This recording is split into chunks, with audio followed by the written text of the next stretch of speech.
Hey everyone, it's Dan Sfera from dansfera.com. I'm interviewing Dave Dorian. Dave Dorian, we just wrapped up an interview for the Clinical Trials Guru.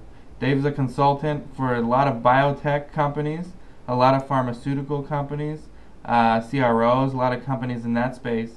And after the interview, during the post-interview, we were talking about investing. I'm an investor. Currently I do not do any angel investing, but I do want to get into that, as my goal is to own the LA Clippers one day. So I'm definitely going to have to do a lot of angel investing to achieve that goal. And Dave was actually giving me some valuable advice. And I said, Dave, why don't we share this with my business audience here? So, let us know a little bit about what you do, just in a nutshell, and then how you can help angel investors, and what an angel investor should actually look for when analyzing a company, either public or private. Right. Well, my name is David Dorian. Company is Dorian Marketing Group. We specialize in social media marketing and advertising for pharmaceutical tech, private companies as well.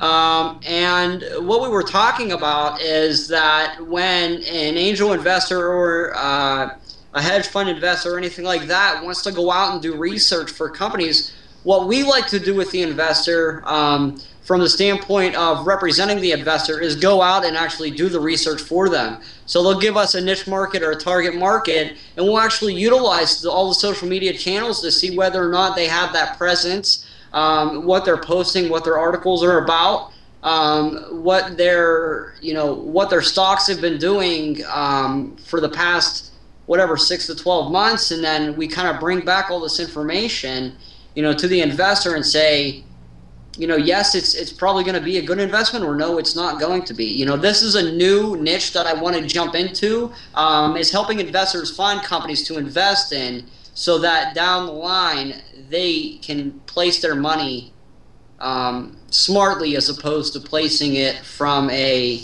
standpoint of just their own rational thinking and guessing. Okay. So we were talking, and I have the goal of investing in. Well, I have the goals of being an angel investor soon. I'm actually looking to get into that very soon. I'm currently investing in a lot of public companies, but that is pretty much something anyone can do. Now, are you investing in short or long-term investments? Kind of medium. Okay. It depends what. Like, I'm LinkedIn. I invest in LinkedIn. And so that's kind of like short to medium, because the lifespan of a social media company is still unknown. But if it's like an Apple or a Microsoft, it's long term, and I invest in both of those as well. And several biotechs, you're in for a couple of years and then you're out. So it really depends. But for angel investing, definitely something more mid to long term. And especially when I get into these private companies, these private investments. Now, Dave, how can someone like you, because I understand how someone like you can help the company that's seeking investors or seeking to raise financing. How can someone like you help someone like me who's not seeking investing, but actually I want to make investments as an angel investor? What would be the benefits of using someone like yourself? Well, essentially, we go out and we try to gather as much data and much details as possible, utilizing not only social media profiles such as Facebook fan pages, articles, and blogs, but also utilizing LinkedIn, seeing what the CEO, seeing what the CFO, seeing what their backgrounds are. How solid of a company is it? Seeing, really just utilizing and doing the research, so that when I come back to you and say, listen, here's all the information about this company, here's all their profiles, go ahead and take a look, and then we'll consult on whether or not, this would be a good investment for you. Maybe it's not in your price range. Maybe you're looking to invest in small and mid cap, and this company is a large cap company, or the private sector, is only maybe a $5 to $10 million range, and you want to invest with companies that are in the $20 to $40 million range. But I try to gather all the details up from all their social profiles, kind of get background information on each person, and then we go ahead and bring all the information back, including the market data, how their markets have been doing, how this company's stock has been doing, whether it be private or public, and information like that. And I really try to study and maybe do a couple calls with the actual company that you're looking to invest in after we discuss that and move forward. Is I actually want to set up a bunch of calls with the CEO of the company, and just to make sure that they're solid and they're competent to have an investor invest within their company.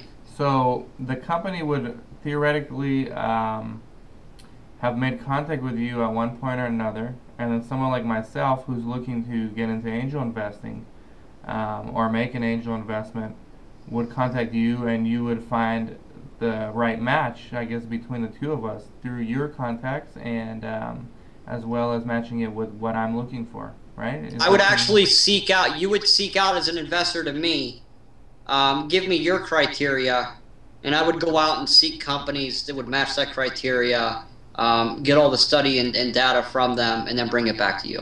Okay, and I know you just started your consulting company relatively recently, right? We're second year in business. Okay, doing good. pretty well. So Congratulations, the by the first way. year was a lot of learning and a lot of mistakes. Second year is more just refining the process. Okay, yeah, congratulations on that, by the way. Thank you. Now, have you done this before as far as helping angel investors out? Actually, right now I'm helping out bio and pharmaceutical companies out find the investors. Aha. And so this is kind of where I want to go from helping these companies out to helping the investors out find the companies. So it's like two sides to the coin. The companies need the companies need capital. They may not want to go public. They may just want a first round, like a Series A, from some angel investors. And then you also know people who would like to make investments, so you kind of make that connection. Yeah. Yeah. Fantastic. And now is that does the investor have to pay you anything for that, or is most of your compensation coming from the company? Well, whoever contacts me is considered a client. Okay. So the investor, yes, would have to pay for the research and stuff like that. And what I recommend for any investor, if you're an actual investor, I haven't seen this done on social media and I would like to break the ground with it, is I want to see investors creating fan pages for themselves to market themselves. Great idea, very low cost, and when doing research, it makes it look nice for somebody like myself who is helping bio and pharmaceutical companies and searching for investors to be able to find that blueprint. If you're on Facebook, Twitter, LinkedIn, YouTube, Plaxo, StockTwits, and all of these places, you make it a lot easier for a company to find you, and then it also makes it nice because then you can find that company. Ah, okay. Yeah, well, I kind of have my blog, but yeah, I do actually. You know what to think about? I do have a fan page for my investing site. It's not very active. I just post videos on it, but yeah, there's definitely some great advice for other potential investors out there, especially the angel investors. Make yourself known. It's utilize social media, utilize some of the tools that we have, and help the companies kind of find you maybe, rather than you doing all the work trying to find the good investments. Excellent advice, Dave. Thanks. Thanks. Any other advice you can give to an aspiring angel investor, since that's what most of my audience is? Just be smart, play smart. Take your time. Don't rush into any investments. Study a company for at least 3 to 6 to 12 months before you make any investment in that company. And if you need to hire somebody that, such as myself as a consultant, to help you gather the research up and study data, and then move forward. Now, if I hire you to represent me for analyzing a potential private company that I want to invest in that is seeking angel investment, do you audit them? Do you go in there and say, let me see your books? Are you allowed to do that, first of all? Or No, I won't do that. What I will do is search. Like I said, I utilize social media. Social media is my passion. So I will gather up all of the profiles of the CEOs, CFOs, and stuff like that. But it really is up to the investor to go in and to find out more about their bookkeeping and what's going on there. I can give you all the statistic data that is public through what their stock is, what it's been trading at, and so on and so forth. But realistically, I don't want to go in there and I don't want to press the issue with getting into their financials and stuff like that. Okay, for that kind of stuff, I imagine you would need an attorney. That's correct. Okay, Dave. Very good, man. I had another question, but it's not coming to me. But if it does, we'll get an answer from you. But yeah, basically, if you are an aspiring angel investor, hopefully you found some of this stuff helpful, and we'll definitely do some more interviews with Dave. As his company grows, we'll just check in and see how his company's doing and get some more input from Dave. So thank you very much, Dave. Hey, thanks a lot. I appreciate the time today, Dan, and everybody have a great day. If you have a chance, go ahead and give me a call. Telephone number 814-479-0884. That's the business line. The personal line is 814-270-1540. Also, be sure to go ahead and check out my website, www.dorianmarketinggroup.net. Thank you. Yeah, go check those out. I'll put the links up. This is Dan from dansfera.com. Thanks a lot.